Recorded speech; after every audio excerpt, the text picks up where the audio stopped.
हाँ जी, जो आपका चैप्टर का नेम है वो आपको पता है क्या है?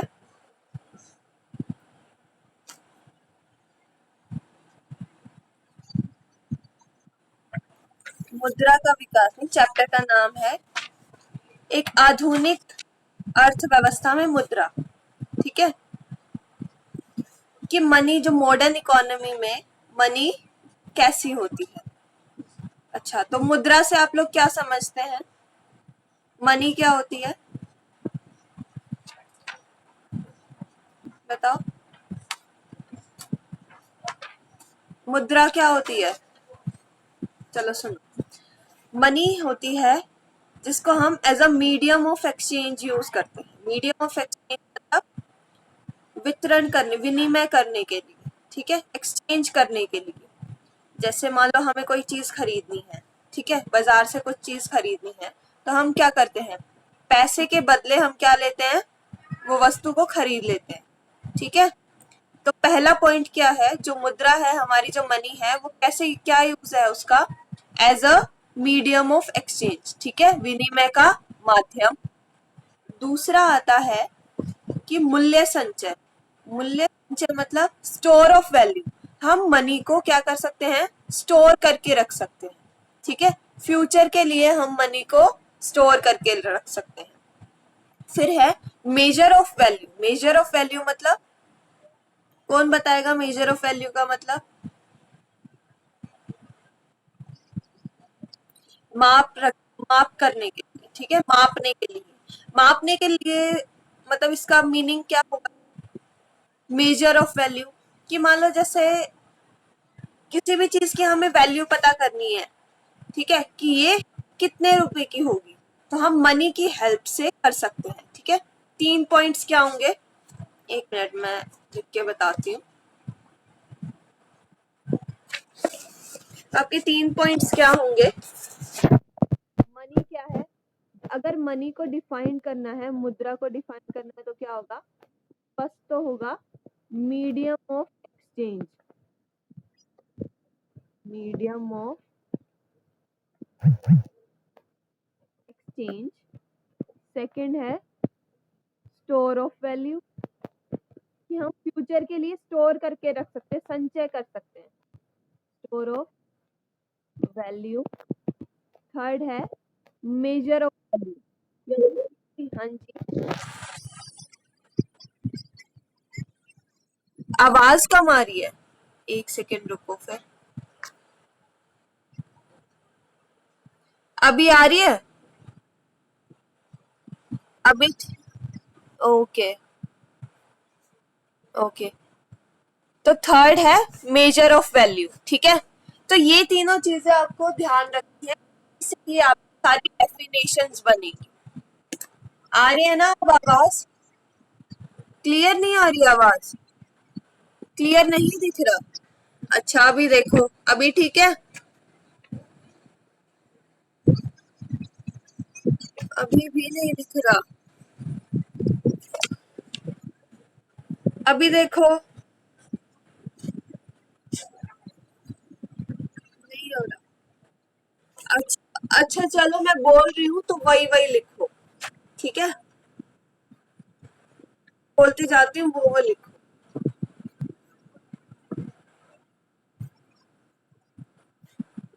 साफ दिख रहा है, ब्लड दिख रहा है, साफ दिख रहा है? अच्छा ठीक है, सुन लो, सुनाई तो दे रहा है ना, आवाज तो ठीक आ रही है ना? ओके, तो क्या है आपका फर्स्ट पॉइंट आएगा medium of exchange. Medium of exchange मतलब विनिमय का साधन। ठीक है, यानी एक्सचेंज कर सकते हैं हम, कोई भी सामान हमें खरीदना है बाजार से, तो मुद्रा की मदद से यानी मनी की हेल्प से हम उसको खरीद सकते हैं। As a medium of exchange हम उसको यूज कर सकते हैं। सेकेंड पॉइंट है store of value. Store of value का मतलब मूल्य संचय का माध्यम होता है मनी। ठीक है, मूल्य संचय मतलब हम फ्यूचर के लिए उसको स्टोर करके रख सकते हैं, उसका संचय कर सकते हैं। ठीक है, थर्ड है measure of value.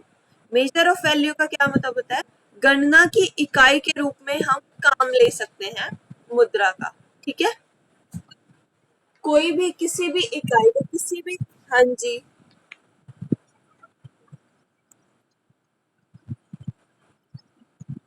Mic off कर लो। किसकी डिस्टरबेंस आ रही है? अब तो नहीं है, किसी कोई डिस्टरबेंस नहीं आ रही। अच्छा ठीक है। थर्ड पॉइंट क्या है?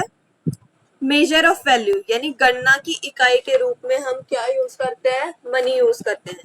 किसी भी चीज की को मेजर करना हो, गणना करनी हो, किसकी वैल्यू कितनी है, ठीक है, तो हम मनी की हेल्प से उसकी वैल्यू मेजर करते हैं। समझ में आ गया? अब स्क्रीन दिख रही है आपको अच्छे से? स्क्रीन बिल्कुल भी नहीं दिख रही, क्या हो गया स्क्रीन को? एक सेकेंड रुकना, अभी देखो।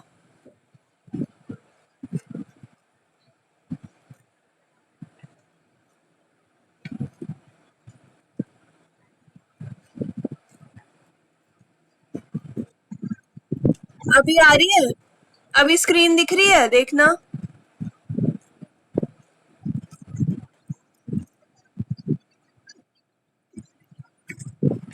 अच्छा,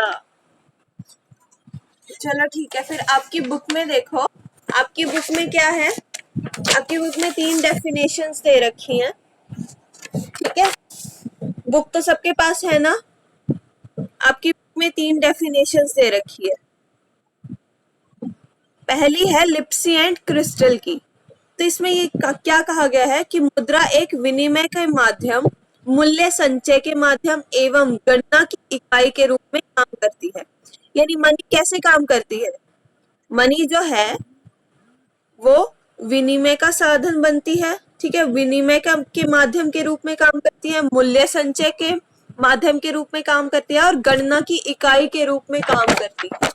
समझ में आ गया? जो 3 चीजें मैंने लिखवाई थी, medium of exchange, store of value और मेजर ऑफ वैल्यू, ठीक है, इन तीनों चीजों को मिला के आपका मनी की डेफिनेशन बनती है, ठीक है। सेकंड है क्रोथर। क्रोथर की डेफिनेशन क्या कहती है? मुद्रा की परिभाषा किसी भी वस्तु के रूप में दी जा सकती है जिसे साधारणतया विनिमय का माध्यम स्वीकार किया जाता है। और हाँ जी, आवाज भी नहीं आ रही? अभी भी नहीं आ रही आवाज? अभी तो आ रही होगी आवाज।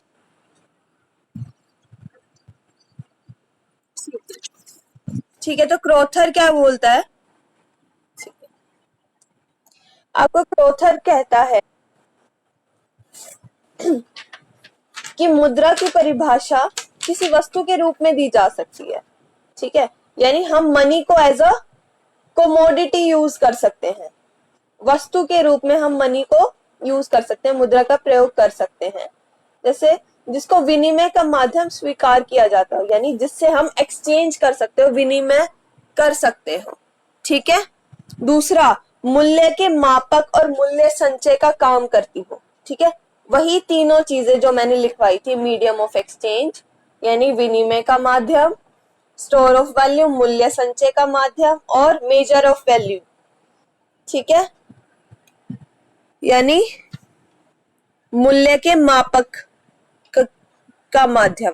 ये तीनों वर्ड से मिलके, तीनों कॉन्सेप्ट्स मिलके क्या बनाते हैं? मनी की डेफिनेशन। समझ में आ गई है सबको? ठीक है, ओके। फिर है आपका आपका आ जाता है next topic, characteristic of money, ठीक है, यानी मुद्रा के विशिष्ट लक्षण। तो उसमें क्या है? पहला है तरल संपत्ति। तरल संपत्ति मतलब लिक्विड असेट। तरल का मतलब है, तरलता का मतलब है कैश की फॉर्म में होना, ठीक है, कैश की फॉर्म में, यानी हमने पैसे दिए और हमने खरीद ली, ठीक है। तो सबसे बड़ा जो है विशेषता क्या है मुद्रा की? मनी की सबसे बड़ी विशेषता है तरल परिसंपत्ति की, इसमें तरलता सबसे ज्यादा है। हाँ, मतलब तरलता मतलब कैश कि हम हाथों हाथ मनी को देके हम कुछ भी खरीद सकते हैं, ठीक है।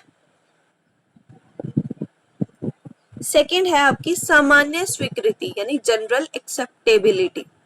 सामान्य स्वीकृति का मतलब है कि सभी लोग इसको स्वीकार करते हैं, कोई मना नहीं करता इसके लिए, ठीक है। हम जो भी भुगतान करते हैं, जो भी पेमेंट्स करते हैं या फिर जो भी हमें रिसीव होता है तो वो किस फॉर्म में होता है, मनी की फॉर्म में, ठीक है। तो सामान्य स्वीकृति है यानी सभी लोग उसको स्वीकार करते हैं, ठीक है। थर्ड है ऐच्छिक स्वीकृति। ऐच्छिक स्वीकृति का मतलब है अपनी इच्छा से स्वीकार करते हैं, ठीक है। इसकी विशेषताएं इतनी ज्यादा हैं, इसमें तरलता इतनी ज्यादा है, तो लोग क्या है, लोग इससे प्रभावित होके अपनी इच्छा से। आवाज अभी ठीक है, अभी ठीक है। मेरी तरफ से नेटवर्क, अच्छा बिल्कुल आप अपना नेटवर्क देखो, ठीक है। वॉलेंट्री एक्सेप्टेबिलिटी का क्या मतलब है कि सब लोग अपनी इच्छा से इसको स्वीकार करते हैं, ठीक है। कोई थोड़ा ज्यादा, क्या नहीं आ रहा, आप बुक में देख लो। थर्ड पॉइंट है ऐच्छिक स्वीकृति, वॉलेंट्री एक्सेप्टेबिलिटी। इसका मतलब होता है कि लोग अपनी इच्छा से, कोई दबाव डालने की आवश्यकता नहीं होती किसी के ऊपर, लोग अपनी इच्छा से इसको स्वीकार करते हैं, ठीक है। समझे। फोर्थ पॉइंट है मीडियम ऑफ एक्सचेंज यानी विनिमय का माध्यम। विनिमय का माध्यम मतलब वही कि हम इससे विनिमय कर सकते हैं, एक्सचेंज कर सकते हैं, वस्तुओं और सेवाओं को खरीद सकते हैं, ठीक है। तो मुद्रा जो है, जो मनी है, वो किसका काम करती है, मीडियम ऑफ एक्सचेंज का, यानी मुद्रा विनिमय के साधन का काम करती है, ठीक है। फिफ्थ पॉइंट है ये एक साधन है, ठीक है, साध्य नहीं है, ये एक साधन है। अब इसका मतलब क्या है कि हम वस्तुओं और सेवाओं को इससे खरीद सकते हैं, अपनी आवश्यकताओं को पूरा कर सकते हैं, मतलब इसके माध्यम से, एक माध्यम है, ठीक है, एक साधन है, ठीक है। समझ में आ गया। तो हमने क्या किया, पहला पॉइंट तरल परिसंपत्ति है, लिक्विड एसेट है, हम इसमें ये कैश कैश होता है, यानी कैश में क्या होता है, सबसे ज्यादा तरलता होती है, हम हाथों हाथ किसी भी चीज को खरीद सकते हैं, मनी देके और चीज को खरीद सकते हैं। सामान्य स्वीकृति है इसकी यानी जनरल एक्सेप्टेबिलिटी, सभी लोग इसको स्वीकार करते हैं और इसका प्रयोग करते हैं। फिर है वॉलेंट्री एक्सेप्टेबिलिटी यानी ऐच्छिक स्वीकृति, यानी अपनी इच्छा से सब लोग इसका प्रयोग करते हैं, कोई दबाव डालने की आवश्यकता किसी पर भी नहीं पड़ती। फोर्थ है मीडियम ऑफ एक्सचेंज, विनिमय का माध्यम। ये क्या करता है, इससे हम विनिमय कर सकते हैं यानी एक्सचेंज कर सकते हैं, किसी भी वस्तु और सेवाओं को खरीद सकते हैं। फिफ्थ पॉइंट है ये एक साधन है, साध्य नहीं है, ठीक है, यानी ये एक जरिया है, ये एक माध्यम है, ठीक है, जिसके द्वारा हम किसी भी वस्तु को, किसी भी सेवा को खरीद सकते हैं, ठीक है। फिर है स्टॉक और प्रवाह। हाँ जी, क्या,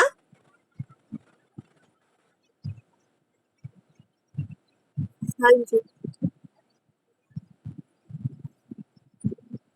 हाँ, जैसे बॉन्ड्स बॉन्ड्स और शेयर्स होते हैं ना, कंपनीज के जो बॉन्ड्स होते हैं उसको कहते हैं कॉर्पोरेट बॉन्ड्स, ठीक है। तो उनमें जो होती है वो लिक्विड नहीं होते, वो उनको लिक्विड में यानी कैश में कन्वर्ट करना पड़ता है। अब ऐसे थोड़ी ना हम बॉन्ड ले जाए किसी शॉपकीपर के पास कि हमें कपड़े खरीदने हैं, हमें बॉन्ड दे दो, लो सॉरी बॉन्ड ले लो और हमें कपड़े दे दो, ऐसे नहीं कर सकते ना, हमें बॉन्ड को पहले मनी की फॉर्म में कन्वर्ट करना पड़ता है, ठीक है। तो जो मनी है, जो करेंसी है, उसमें वो लिक्विड एसेट है, ठीक है, उसमें सबसे ज्यादा तरलता है। हम सीधा मनी देंगे शॉपकीपर को और शॉपकीपर हमें जो भी सामान चाहिए वो दे देगा, ठीक है। लेकिन जो बॉन्ड्स हो गई, सिक्योरिटीज हो गई, एफडीज हो गई, सेविंग डिपॉजिट्स हो गए, डिमांड डिपॉजिट्स हो गए, वो क्या होता है, उनको कन्वर्ट करना पड़ता है, ठीक है। समझ में आ गया। तो कॉर्पोरेट बॉन्ड्स क्या होते हैं? जो कंपनीज के बॉन्ड्स जो होते हैं जिनको कन्वर्ट करना पड़ता है मनी की फॉर्म में, जब भी हम उसको यूज कर सकते हैं as a medium of exchange. Clear है? अभी आपको कुछ क्लियर हुआ? स्क्रीन स्क्रीन दिख रही है अभी आपको? अरे अच्छा, ये आपको नहीं, मेरे को ओके ओके, सबको दिख रहा है? जिसको नहीं दिख रहा है वो बता दो।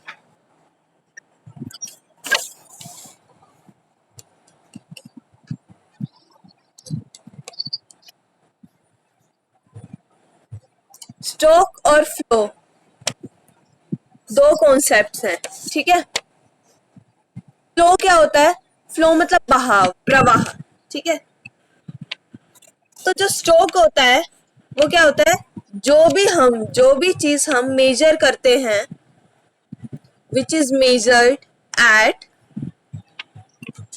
At a point of time, point of time, ठीक है? और फ्लो जो है, फ्लो क्या है? जो जिसको हम मेजर करते हैं एक पीरियड ऑफ टाइम में, measured eight period of time, ठीक है? तो हमें देखना है कि जो मनी है, मनी का कॉन्सेप्ट हम पढ़ रहे हैं, तो मनी क्या है? स्टॉक है या फ्लो है, ठीक है? स्टॉक का मतलब क्या है? Measured at a point of time, यानी एक निश्चित समय बिंदु पर जिसका माप किया जाता है, ठीक है? और ये है फ्लो का मतलब होता है एक समय अवधि में, यानी एक पर्टिकुलर टाइम में। अब एग्जाम्पल क्या दिया था मैंने? जैसे आज क्या है? अप्रैल चल रहा है, तो हम पॉइंट ऑफ टाइम का क्या मतलब है? किसी भी चीज को मेजर कर रहे हैं 2021 में, ठीक है? माइक ऑफ कर लो सभी अपना, ठीक है? ऐसे 2021 में कोई, अच्छा, अभी ठीक है?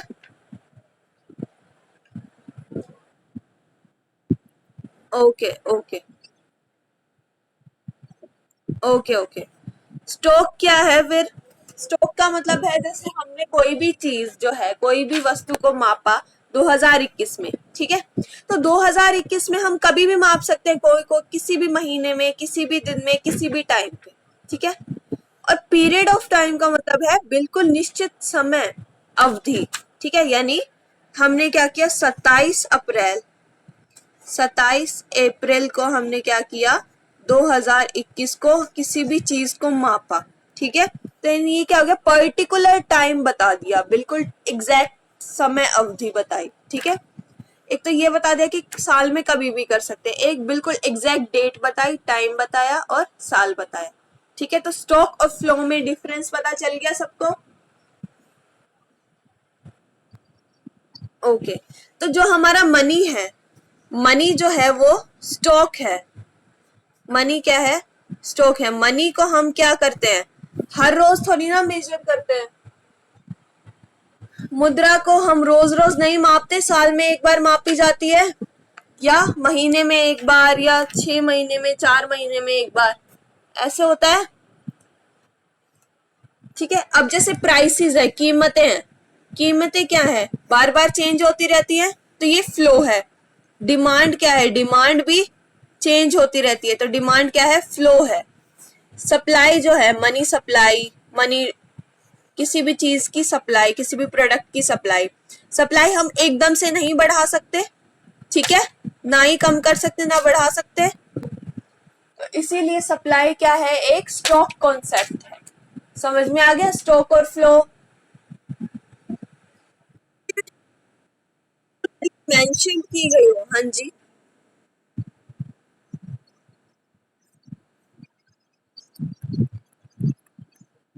स्टॉक होगा वो, ठीक है? हाँ जी, ठीक है, समझ में आ गया?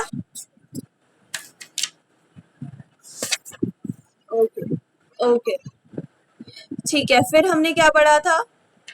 Evolution of money and it's forms, यानी मुद्रा का विकास कैसे हुआ। तो सबसे पहला आपका पॉइंट है वस्तु मुद्रा यानी कमोडिटी मनी। ठीक है, कमोडिटी मनी क्या होता है? जब हम वस्तुओं को मुद्रा के रूप में लेते हैं, ठीक है, वस्तुओं को मुद्रा के रूप में हम प्रयोग करते हैं, उसको कहते हैं वस्तु मुद्रा। क्लियर है? और इसकी अपनी आंतरिक मूल्य भी होता है, यानी इंट्रिंसिक वैल्यू। जैसे मान लो जैसे पहले क्या होता था, वस्तु विनिमय प्रणाली होती थी, बार्टर सिस्टम ऑफ एक्सचेंज। ठीक है, तो उसमें हम क्या करते थे? वस्तुओं के बदले वस्तुओं का विनिमय करते थे, एक्सचेंज करते थे, गुड्स के बदले गुड्स को। हाँ जी, करते थे ना। तो क्या होता, अब मान लो मेरे को क्या चाहिए, मेरे को गेहूं चाहिए और मेरे पास गाय है। ठीक है, तो मैं क्या करूंगी? किसी को ढूंढूंगी जिसको गाय की जरूरत हो और जिसके पास गेहूं हो। ठीक है, तो अगर मान लो, तो मैंने क्या किया? गाय को मुद्रा के रूप में प्रयोग किया। ठीक है, गाय का किसके रूप में प्रयोग किया? मुद्रा के रूप में। लेकिन अगर मैं मुद्रा के रूप में उसको मनी की फॉर्म में मैं अगर यूज नहीं करती हूँ गाय को भी, तो भी उसकी अपनी एक कोई ना कोई वैल्यू है। ठीक है, उसका अपना भी मूल्य है। हाँ जी, आंतरिक मूल्य का मतलब बता रही हूँ मैं। आंतरिक मूल्य का मतलब होता है कि उसकी अपनी भी कोई वैल्यू होना। अगर हम के मूल्य के रूप में अगर उसका प्रयोग नहीं कर रहे, फिर भी उसकी अपनी कोई ना कोई वैल्यू है। समझ में आ गई? ओके। फिर आपकी आती है सेकंड, मेटालिक मनी यानी धातु मुद्रा। धातु मुद्रा कैसे होती है? जैसे पुराने जमाने में क्या होता है, राजा महाराजा के टाइम में गोल्ड के कॉइन्स, सिल्वर के कॉइन्स या ब्रोंज के कॉइन्स वो यूज करते थे। ठीक है, वो दे देते थे और उनसे किसी भी चीज को खरीद लेते थे। ठीक है, तो एक होती है अंकित मूल्य, एक होता है आंतरिक मूल्य। अंकित मूल्य क्या होता है? जो उस पे अंकित किया गया, उसकी फेस वैल्यू, यानी उस पे जो स्टैंप लगी हो कि 1 रुपए का सिक्का है, 2 का है, 10 का है। ठीक है, वो होता है अंकित मूल्य, यानी जो उस पे अंकित किया गया है, जो उसकी फेस वैल्यू, जो उस पे लिखा गया। एक होती है आंतरिक मूल्य। आंतरिक मूल्य मतलब इंट्रिंसिक वैल्यू, यानी उसकी अंदर की कीमत। अब जैसे गोल्ड है, गोल्ड के कॉइन पे मैंने 1 लिख दिया कि 1 रुपए का सिक्का है, लेकिन वो अंकित मूल्य 1 रुपए हुआ ना उसका, लेकिन उसकी इंट्रिंसिक वैल्यू यानी आंतरिक मूल्य तो ज्यादा है, गोल्ड का तो बहुत ज्यादा होता है ना। हाँ जी, समझ रहे? तो धातु मुद्रा में क्या होता था, जो जैसे गोल्ड की जितनी भी आंतरिक मूल्य थी वो भी, और उसकी अंकित मूल्य बराबर होती थी। ठीक है, फेस वैल्यू और इंट्रिंसिक वैल्यू उसकी सेम होती थी। ठीक है, इसीलिए क्या करते थे, तो उसको, उन सिक्कों को, गोल्ड की कॉइन्स को, यानी धातु की जो मुद्रा होती थी उसको कैसे यूज करते थे? धातु को यानी मेटल को एज अ मनी यूज करते थे। ठीक है, फिर है एक छोटा सा कॉन्सेप्ट, मिलिंग। मिलिंग क्या होता है? मान लो कि जो अंकित किया गया है, यानी फेस वैल्यू मान लो किसी गोल्ड कॉइन की लिख दी 10 रुपए। ठीक है, लेकिन उसकी आंतरिक मूल्य ज्यादा है, तो क्या करते थे? तो लोग उसको क्या करते थे? काट देते थे। ठीक है, सिक्के को काट देते थे ताकि उसकी अंकित मूल्य और आंतरिक मूल्य इक्वल हो जाए, बराबर हो जाए, यानी उसकी इंट्रिंसिक वैल्यू और फेस वैल्यू सेम हो जाए। ठीक है, तो आज इतना ही करेंगे, आगे हम करेंगे कल। ठीक है,